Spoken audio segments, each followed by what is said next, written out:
Ang tila perpektong itsura ng mga artista sa telebisyon ay madalas magbigay ng maling akala tungkol sa pagmamahal, na sapat na ang kagandahan o gwapo para magtagal ang isang relasyon. Ngunit, ang gaganda at ang gugwapo naman ng mga artista, pero bakit may mga naghihiwalay pa rin? Hindi kasi itsura ang batayan ng tunay na pagmamahal. Maraming tao ang naniniwala na ang pisikal na kaakit-akit ang pinakamahalagang dahilan ng pag-iibigan. Ngunit sa katotohanan, ito'y panandalian lamang. Isang simula kung saan nag-uumpisa ang pagkahumaling.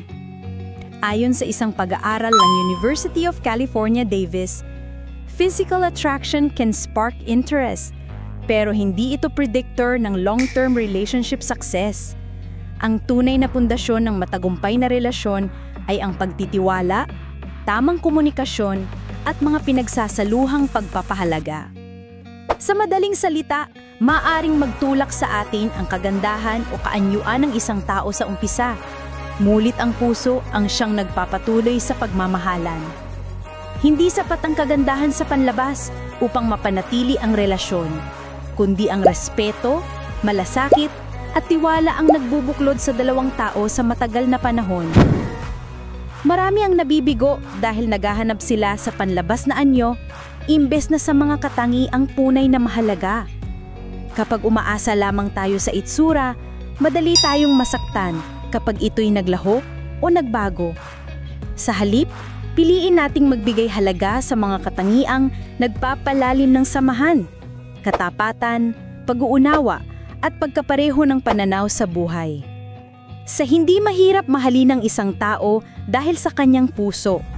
Kapag ginabayan tayo ng tamang pagtingin, mas madarama natin ang tunay na kahulugan ng pagmamahalan. Isang uri ng pagmamahal na hindi natitinag ng panahon o pagsubok. Kaya sa mga naghahanap ng katotohanang pag-ibig, huwag tayong magpadala sa mga panlabas na anyo. Tumingin tayo ng mas malalim. Ipagmalaki natin ang mga taong nagbibigay respeto, pagmamahal, at tunay na malasakit sa atin. Sa paggawa nito, mapapalago natin ang relasyon na hindi lamang para sa ngayon, kundi panghabang buhay. Sa huli, piliin mong mahalin ang taong may puso dahil ang tunay na pagmamahal ay hindi nakikita sa panlabas na anyo, kundi sa lalim ng pagkakaunawaan at pagtitiwala. Huwag sayangin ang pagkakataon sa maling batayan.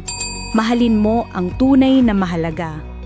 Simulan mo na ang pagbabago ng pananaw, maghanap at magbigay ng pagmamahal na tunay, matatag at pangmatagalan. Ikaw ay may kakayahang magbago ng buhay. Simulan mo ang paghahanap sa puso, hindi sa itsura.